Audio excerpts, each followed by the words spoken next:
Hey scrapbook friends, it's Nicole and I'm here on Father's Day Eve with a quick Father's Day card that you can put together for any of the dads in your life with things that hopefully as a paper crafter or scrapbooker you already have on hand. So what you're going to need is a card base, a background sheet, a piece of paper for the shirt, and a contrasting piece of paper for the tie, and then just something to write a little sentiment on. So I started with a card from the Creative Memories blank card kit. I love to keep one of these on hand. You get 12 blank cards with the envelopes, and they're just handy to start with. But if you need to cut your own, you can just take an 8.5 by 11 piece of paper and cut it in half, 5.5 by 8.5, which makes an A4 size. Sorry about that. And then fold that in half. So you can use any paper that you want. You're going to start with this 5.5 by 8.5 is the size that you're going to start with, fold it in the middle. So that's your card base size. And then you're going to need a background paper and the shirt and the tie and the buttons. The buttons are optional, of course. And Creative Memories right now has lots and lots of cute plaid papers. I'm going to use a plaid. This one is from the Spring Cottage paper pack, but I'm going to make one this time with the Botanical Burst paper. I'm going to do this plaid from the Botanical Burst blue. You want to make sure that the back side of the paper is a design that's not going to be too obnoxious. So I'm going to use this for the front of the card, and then this, or the front of the shirt, and then this is going to be the collar. So there's my plaid. I think for my background, I'm going to use this green from the Botanical Burst green. It's a little tropical. My husband is Hawaiian. And then I have a little scrap of the pink that I'm going to try for the tie. And I may, as I get going, decide that that's too many patterns. I may go with a solid for one of these, but right now I just was thinking it would be fun to use these three Botanical Burst pieces together.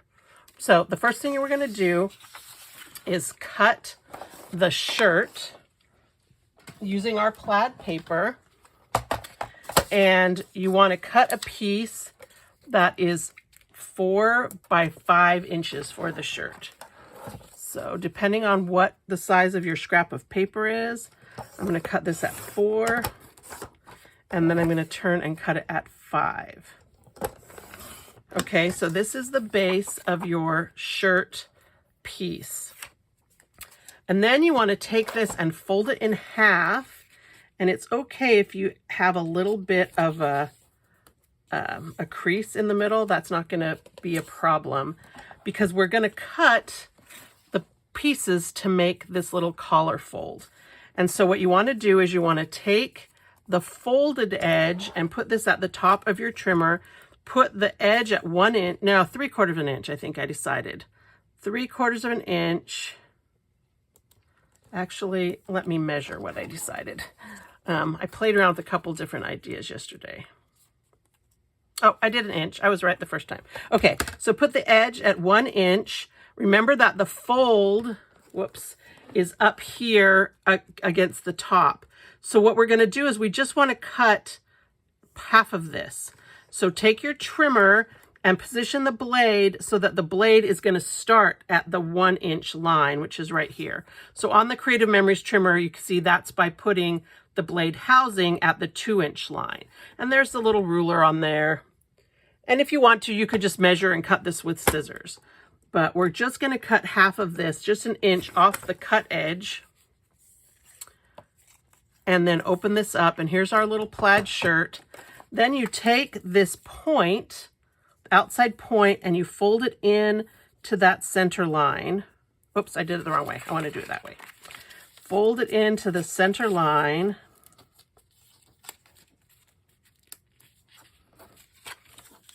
And then fold this one into that center line. And that makes your collar. Okay, see how I folded those in? Now I did find that I didn't really like the dimensions of this. So once I had this folded, I put it back in my trimmer and I trimmed 1/4 of an inch off the cut edge. And the 1/4 of an inch line is just the edge of your trimmer. And I thought that just made it, I don't know, I guess it depends on the size of the shirt you're making, but I felt like I liked the look of the shirt a little bit better when I took a smidge off the sides. So now we're going to do our background. Oh, and here's my green paper.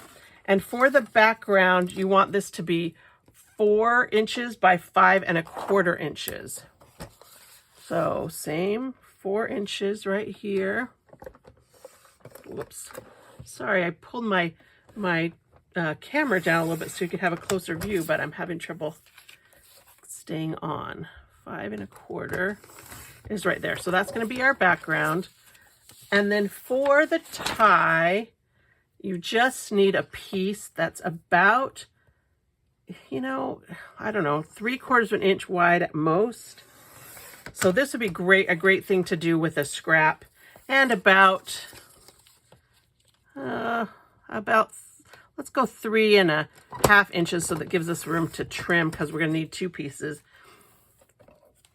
And then you need another piece that's, we did that 3/4 inch, so let's do that one, another one at 3/4 inch. So I've got these 2 little pieces that are 3/4 inch. One's 3/4 inch square, and one's 3/4 inch by about 3 1/2 inches, but we're going to trim that off. Okay, I think I'm done with my trimmer for a minute. I'm going to get me a card base out of here. And we're going to stick down our background piece. So you could do a stripe, you could do a solid. You wouldn't even have to. If you used a colored card base, you might not even need a background piece. But I kind of like the textures of having some different background pieces. And now we're going to, I'm not going to tape down the collar yet of my shirt, but I am going to tape this down.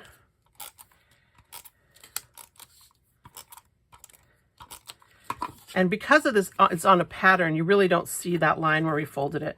I'm just going to put a little bit of an angle so that it fits on the background all right. Now we're going to do our tie. And oops, you are going to need some scissors. And I don't have my CM scissors handy, so don't tell the CM police I'm going to use my little cutter bees. I'm going to take my piece of 3/4 inch strip, and I'm going to fold that one in half too. And I think that's why I like to use a pattern paper, because it's more forgiving once you unfold it. And then I just cut kind of at a 90-degree angle right here to get the point. But on a tie, I like to have it be tapered in a little bit. So I'm going to put this here and kind of decide. I think I do like that whole 3 1/2 inch length. So I'm just going to start at this little edge and just cut at an angle, not too sharp of an angle, just enough that I get that tapered tie edge. Okay, just like that. And then I'm going to take this other 3/4 inch square and just cut that in half. You could do this on your trimmer, but I find that that's a really small size. So now I'm going to take a bit of repositionable adhesive and put this on here and position it on the tie. So I'm lining up the point with that center fold line, just kind of straight. I mean, it doesn't have to be perfect, because a lot of times ties aren't perfect when they're tied. And then I'll use some regular adhesive on this. And remember that I haven't stuck down the lapels yet. So then I'm just going to take this piece and kind of line up this top edge of the triangle with the folded points. Center that on, put that little tie in. That is a little bit much, that plaid shirt with the floral tie.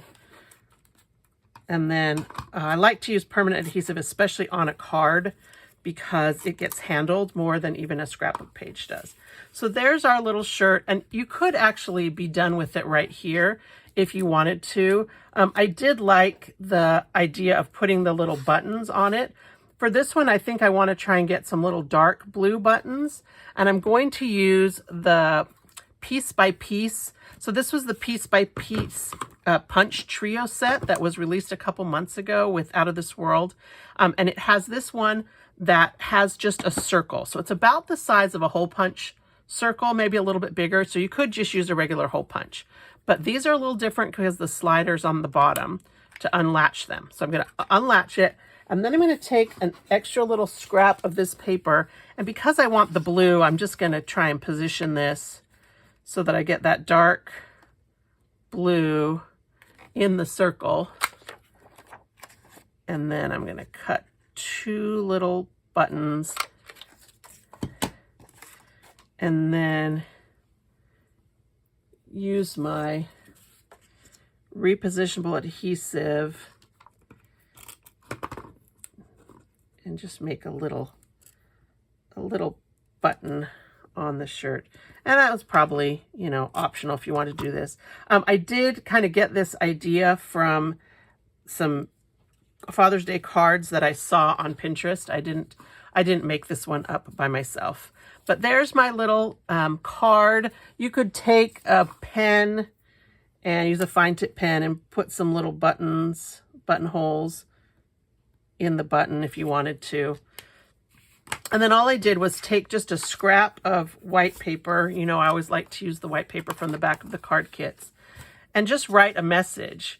You know, whatever you want to say, if you're writing it to your own dad, to your husband, to a friend, someone that's, you know, just filled that role for you. You could do this on your computer if you wanted to, but I think it's sometimes fun to just have things handwritten and, you know, just whatever sentiment you want. I'm pretty sure my dad doesn't watch my YouTube channel. So, Dad, if you do, sorry that you're surprised. You won't be surprised by your card. I know my husband watches it, but I'm going to try and not let him watch it until after Father's Day. So I just trimmed this little piece to the width that I wanted, and then I'm just going to put it kind of down here across. Oh, I think I like this one better where my tie was a little shorter because it left me more room for my message. So I'm going to just take this and make my tie a smidge shorter.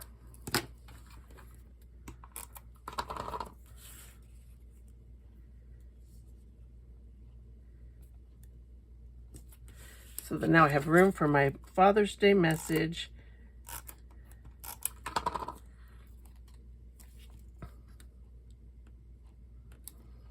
And voila, there you go. Cute, cute little card for Father's Day. This one was Spring Cottage, the plaid and the stripe, and this was the Botanical Burst. Up to you which shirt design you like, which plaid. You could use a stripe for this, any of those things. So I hope that this helps you if you are here on YouTube on Father's Day Eve looking for a quick Father's Day card. And if not, maybe you can plan ahead for next year. Thank you so much. Happy Father's Day to all the dads out there, and happy scrapbooking.